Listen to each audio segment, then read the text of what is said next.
স্বর্গ এবং নরকের নাম কি?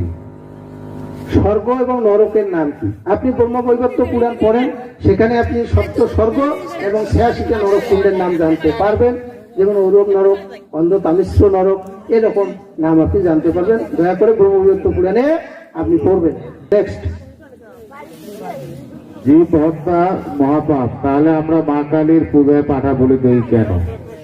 সুন্দর। জীব হত্যা মহাপাপ, তবে অবৈধভাবে করা যাবে না। সুরাচ্ছিতে মহামল্লে কোকামুখী রণপ্রিয়ে বলি মাংস প্রিয় কালী মাৎসা সব সুখ গ্রহে।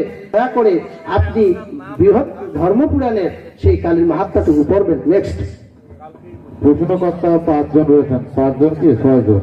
অমল, জীবন, শুভ, সাগর, পঙ্কজ এবং শ্যামল, তারা সকলেই সিংড়া গোপালের স্কুলের ছাত্র। তাদের প্রথম প্রশ্ন, ব্রাহ্মণ কত প্রকার? ব্রাহ্মণ 10 প্রকার।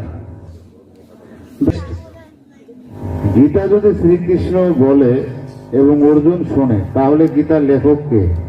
গীতার লেখক স্বয়ং গণেশ, এবং গীতার কথাগুলো বলেছেন ব্যাসদেব। নেক্সট, আত্মা চায় না, খায় না, তাহলে আমরা কেন মানুষ মারা যাওয়ার পর শ্রাদ্ধ করি? এই প্রশ্নটা করেছেন, আপনি কিন্তু উল্লেখ করেন নাই কোন আত্মা, জীবাত্মা না পরমাত্মা? পরমাত্মা খায় না, কিন্তু জীবাত্মা খায়।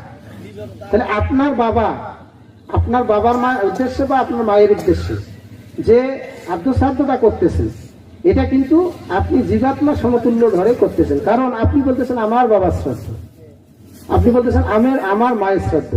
ব্রাহ্মণ পুরোহিত মহোদয় বলতেছে তোমার বাবার নাম কি? অমুক।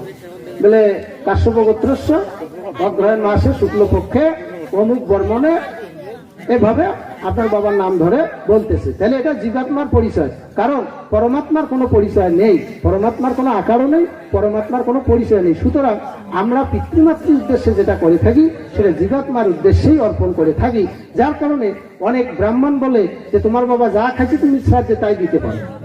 যদি আমিষ খেয়ে থাকে আমিষ দিতে পারো, নিরামিষ খেয়ে নিরামিষ দিতে পারো। অনেকে বলে না শ্রাদ্ধে আমিষ চলবে না, ওই ব্যক্তিটা আমিষ খাইছেন, তাহলে আপনি তো আপনার বাবার শ্রাদ্ধ করতেছেন, লোকজনকে খাওয়াবেন, আমিষ দিবেন, সমস্যা নাই। শ্রাদ্ধে দেবানো পিতৃণ প্রাচ্য খাদ্যমাংস না দোষ ভাগ, গরুর পুরাণে বলেছে যে আপনি শ্রাদ্ধে পিতৃপুরুষের উদ্দেশ্যে যদি প্রাচ্য খাদ্য মাংস অর্থাৎ মাংস দর্শকদেরকে খাওয়া, ভক্তদেরকে খাওয়া, তাতেও পাপ হয় না। সেটা দেবপিতৃর উদ্দেশ্যে উৎসর্গকৃত হতে হবে। সুতরাং এটা পরমাত্মার উদ্দেশ্যে শ্রাদ্ধ হয় না, জীবাত্মার শ্রাদ্ধ, অর্থাৎ আপনার বাবা মার শ্রাদ্ধ হয়। নেক্সট, শ্রীকৃষ্ণ কি যোনি সম্ভবা? শ্রীকৃষ্ণ কি যোনি সম্ভবা, এই প্রশ্নটা করছেন। শ্রীকৃষ্ণ অজনী সম্ভবা।